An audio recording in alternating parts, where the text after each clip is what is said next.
Hi, this is John Lovett at The Missing Reel, and we continue our discussion of forgotten science fiction authors. In this week, we're going to talk about Robert Heinlein. Now, Robert Anson Heinlein was born in 1907 and passed away in 1988. He was an American science fiction author, but also an aeronautical engineer and a naval officer. Sometimes called the dean of science fiction writers, he was among the first to emphasize scientific accuracy in his fiction, and was thus a pioneer of the subgenre of hard science fiction. His published works, both fictional and nonfiction, expressed admiration for competency and emphasized the value of critical thinking. His plots often posed provocative situations which challenged conventional social mores. His work continues to have an influence on the science fiction genre and also on modern culture.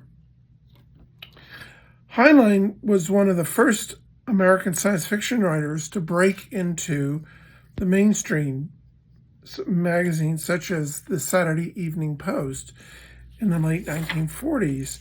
His best-selling science fiction novelist of many decades, and he, Isaac Asimov, and Arthur C. Clarke are often considered the big three of science fiction. Notably, Heinlein wrote Stranger in a Strange Land, Starship Troopers, and The Moon is a Harsh Mistress. His work sometimes had controversial aspects, such as plural marriage in The Moon is a Harsh Mistress, militarism in Starship Troopers, and technologically competent women characters who were formidable yet stereotypically feminine, such as the book Friday. Heinlein used his science fiction as a way to explore provocative social and political ideas and to speculate how progress in science and engineering might shape the future. Within the framework of his science fiction stories, Heinlein repeatedly addressed certain social mores and themes: the importance of individual liberty and self-reliance, the nature of sexual relationships, the obligation individuals owed to their societies, the influence of organized religion on culture and government, and the tendency of society to repress nonconformist thought. He also speculated on the influence of space travel on the human cultural practices.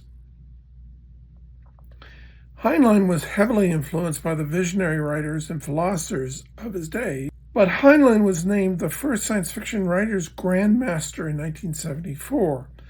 4 of his novels won Hugo Awards. In addition, 50 years after publication, 7 of his works were awarded retro Hugos. Heinlein was born to Rex Ivar Heinlein, an accountant, and to Bam Lyle Heinlein in Butler, Missouri. He was the third of 7 children. He was a 6th-generation German-American. A family tradition had the Heinleins fought in every American war, starting with the War of Independence. He spent his childhood in Kansas City, Missouri. The outlook and values of this time and place, in his own words, the Bible Belt, had an influence on his fiction, especially in his later works, as he drew heavily upon his childhood in establishing the setting and cultural atmosphere in works like Time Enough for Love and To Sail Beyond the Sunset.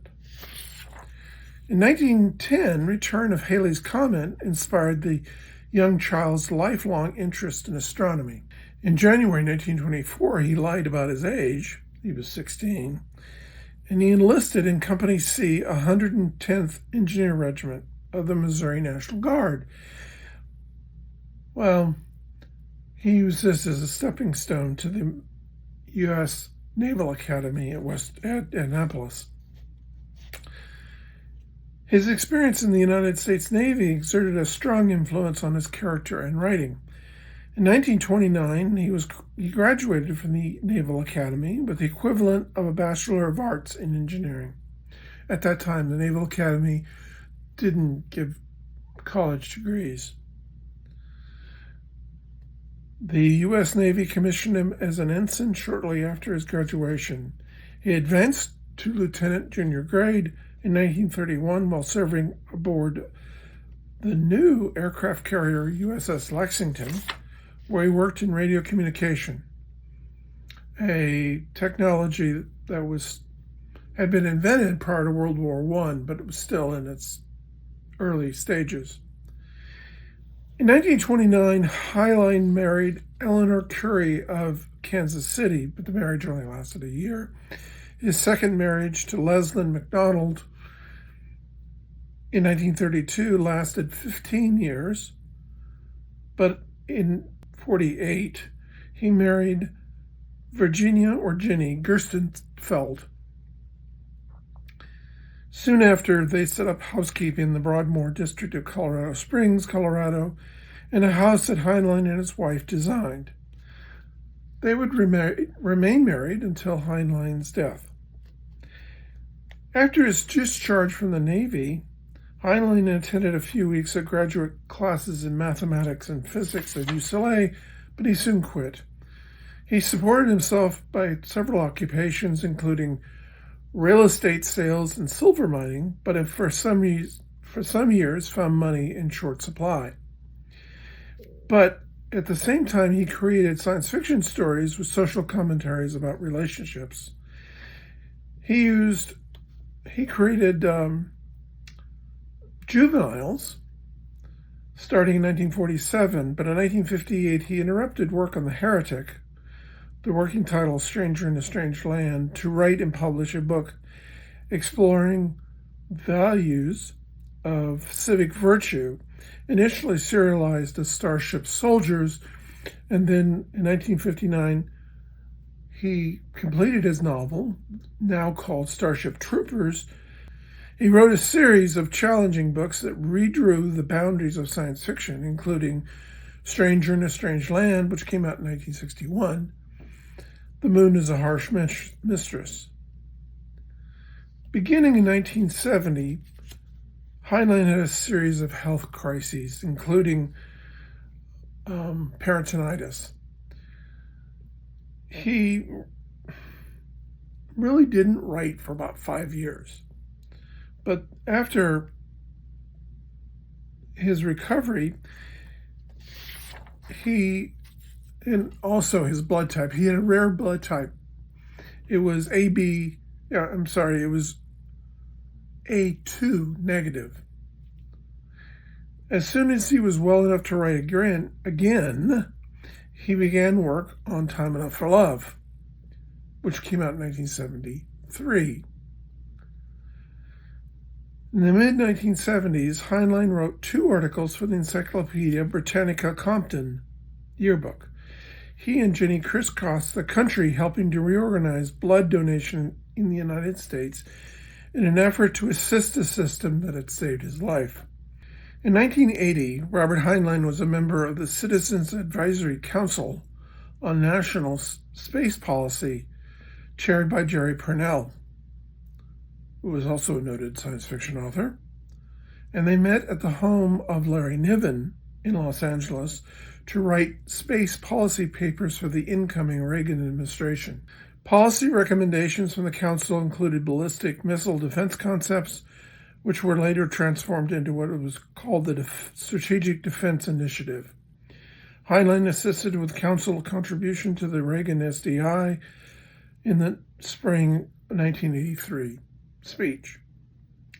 Asked to appear before a joint committee of the United States Congress that year, Heinlein testified his belief that spin-offs from space technology benefited the infirm and elderly.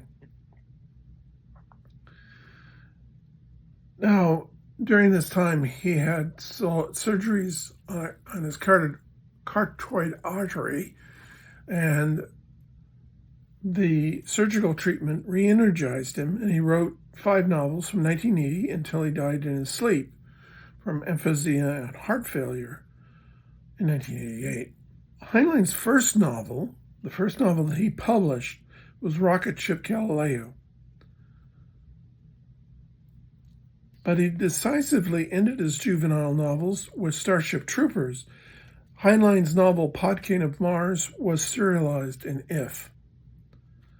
From about 1961, Heinlein explored some of his most important themes, such as individualism, libertarianism, and the free expression of physical and emotional love. 3 novels from his period, Stranger in a Strange Land, The Moon is a Harsh Mistress, and Time Enough for Love, they all won the Libertarian Futurist Society's Prometheus Hall of Fame Award. Although Heinlein had previously written a few short stories in the fantasy genre, he then wrote the fantasy novel Glory Road.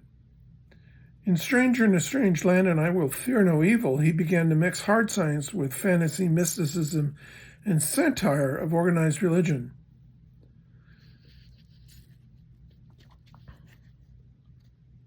After a 7-year hiatus brought on by poor health, Heinlein produced 5 new novels in the period 1980 to 1987. These books had a thread of common characteristics in time and place.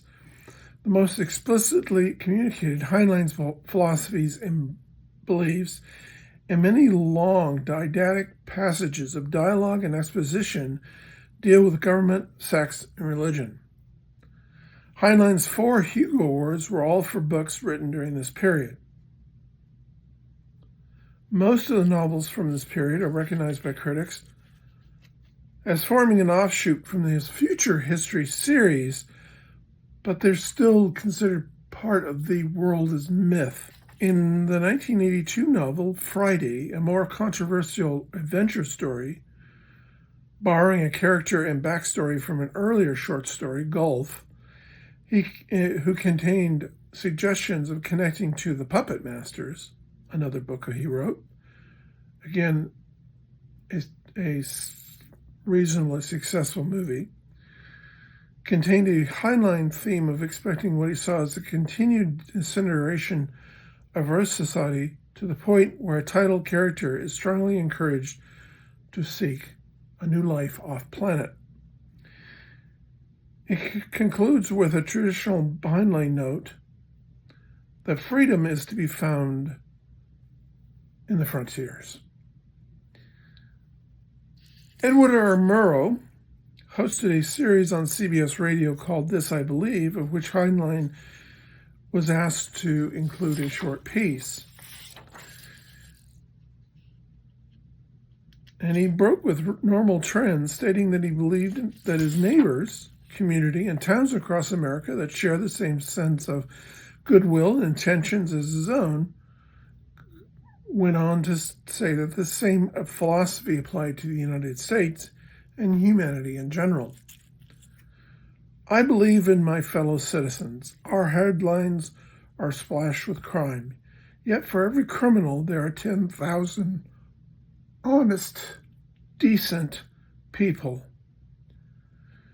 If it were not so, no child would live to grow up. Businesses could not go on from day to day. Decency is not news. It is buried in the obituaries. It is a force stronger than crime. Heinlein almost always considered himself a libertarian, but he thought that philosophical anarchist or an autocratist, but libertarian is easier to define and fits well enough.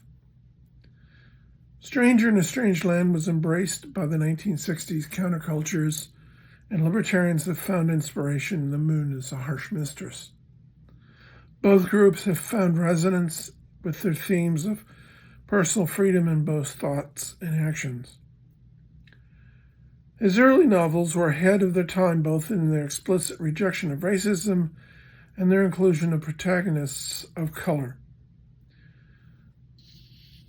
In the context of science fiction in the 1960s, the mere existence of characters of color was a remarkable novelty. And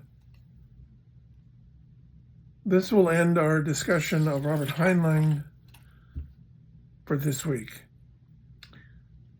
Now, for next week, I hope to give you Clifford Seemack.